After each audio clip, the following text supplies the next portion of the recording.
नमस्कार दोस्तों, स्वागत है आपका हमारे चैनल लाइफ सक्सेस मनिया में। चैनल पर नए हैं तो चैनल को सब्सक्राइब करें, लाइक करें और शेयर करें। धन्यवाद। आइए एक नई कहानी को सुनते हैं, मन को शांत कैसे रखा जाए। गौतम बुद्ध की कहानी। दोस्तों, हम सभी जानते हैं कि व्यक्ति का मन बहुत चंचल होता है। यही कारण है कि मन अशांत रहता है और कई तरह के सवालों का जन्म भी अशांत मन के कारण ही होता है। यदि आप जीवन में शांति चाहते हैं तो इसके लिए जरूरी है मन को शांत करना। लेकिन मन को शांत कैसे किया जाए? गौतम बुद्ध से जुड़ी इस कहानी के माध्यम से आप जान सकते हैं कि मन को शांत करने का तरीका क्या है।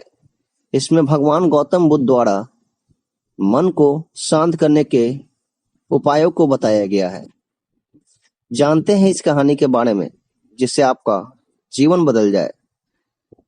एक बार एक लड़का गौतम बुद्ध के पास जाकर कहता है, मेरे जीवन में बहुत अशांति है, कृपया करके आप मेरा मार्गदर्शन कीजिए जिससे कि मैं इस अशांति से छुटकारा पा सकूं। गौतम बुद्ध लड़के से जीवन की अशांति का कारण पूछते हैं। लड़का उत्तर देता है, अत्यधिक विचारों के कारण मेरे भीतर बहुत सारे विचार आते हैं जिससे मेरा मन अशांत रहता है। बुद्ध मुस्कुराते हुए कहते हैं, ऊपर आकाश की ओर देखो और बताओ कि तुम्हें सूर्य दिख रहा है। लड़का ऊपर देखता और कहता है, धूप दिख रहा है। बुद्ध उससे पूछते हैं कि अगर तुम लगातार धूप में खड़े रहोगे तब क्या होगा? वह कहता है, मुझे अत्यधिक गर्मी लगेगी और शरीर में बेचैनी होगी। बुद्ध लड़के से कहते हैं कि अगर धूप में खड़े रहने से तुम्हें गर्मी लगती है तो इसमें दोष किसका है, सूर्य के ताप का या तुम्हारा? लड़का कुछ सोचने के बाद कहता है, इसका जवाब आप भी बताइए। बुद्ध कहते हैं, सूर्य का काम है ताप देना और ताप का काम है गर्मी लगना। ऐसे में तो दोष तुम्हारा ही है कि तुम धूप में जाकर खड़े हुए जिससे कि तुम्हें गर्मी लगी। तुम्हें अगर शीतलता चाहिए तो तुम्हें छांव में रहना होगा। ठीक इसी तरह चंचल मन का भी स्वभाव होता है, विचारों और भावनाओं को जागृत करना। विचार क्षण भर के लिए होते हैं, लेकिन विचार से पैदा हुई भावनाएं देर तक टिकी रहती है।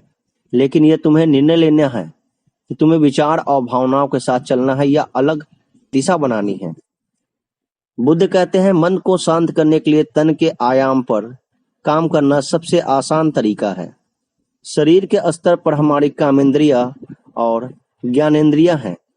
कामेंद्रिया कर्म और ज्ञानेंद्रिया ज्ञान से जुड़ी होती है। इससे हम अपनी संवेदनशीलता को बढ़ा सकते हैं, यानी हम जो भी काम करें उसे आनंद के साथ करें। मन के आयाम से हटकर तन के आयाम पर जाने से ही तुम्हारा चित्त शांत होगा। ऐसा करने से तुम मन के आयाम से हटकर शरीर के आयाम पर आ जाओगे। ठीक उसी तरह जैसे तुम धूप से हटकर छांव में आ सकते थे, मन के आयाम से हटने पर तुम्हारी जागरूकता तन पर आ जाएगी। जब तुम तन के आयाम पर काम करोगे तब तुम्हारा चित्त शांत होगा। इसलिए हर काम को तन के आयाम पर करने से मन स्वतः शांत हो जाता है। लड़का बुद्ध से कहता है, अपने भीतर के सुर को कैसे सुने? बुद्ध कहते हैं, किसी शांत स्थान पर रहकर जहां शांति हो तब अपनी आंखें बंद करो और मन के भीतर चल रहे शोर से हटकर भीतर के सुर को सुनने की कोशिश करो। सुर निरंतर चलता रहता है, लेकिन बाहर के शोर के कारण तुम अपने मन के भीतर चल रहे सुर को नहीं सुन पाते हो। जब तुम अपने दोनों कानों को अपने हाथों से बंद कर दोगे तभी मन के सुर को सुन पाओगे।